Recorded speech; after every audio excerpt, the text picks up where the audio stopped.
Xaçmaz rayonunun Çiləgir kəndi ərazisində yerləşən Şollar su kəməri və Alpançay çayı yatağında yaranmış antisanitar vəziyyətlə bağlı yayılan görüntülərdən sonra məsələ ilə bağlı tədbirlər görülüb. Bir neçə gün əvvəl sosial şəbəkələrdə yayılan videolarda sözü gedən ərazinin zibil poligonuna çevrildiyi iddia olunmuş və bu vəziyyət ictimai narazılığa səbəb olmuşdu.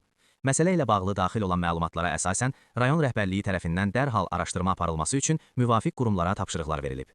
Bildirilir ki, Elnur Rızayev məsələyə operativ reaksiya verərək vəziyyətin araşdırılmasını və aradan qaldırılmasını nəzarətə götürüb. Son məlumata görə yaranmış antisanitar vəziyyət polis əməkdaşlarının müşayiəti ilə əraziyə cəlb olunan aidiyyətli dövlət qurumlarının əməkdaşları tərəfindən aradan qaldırılıb.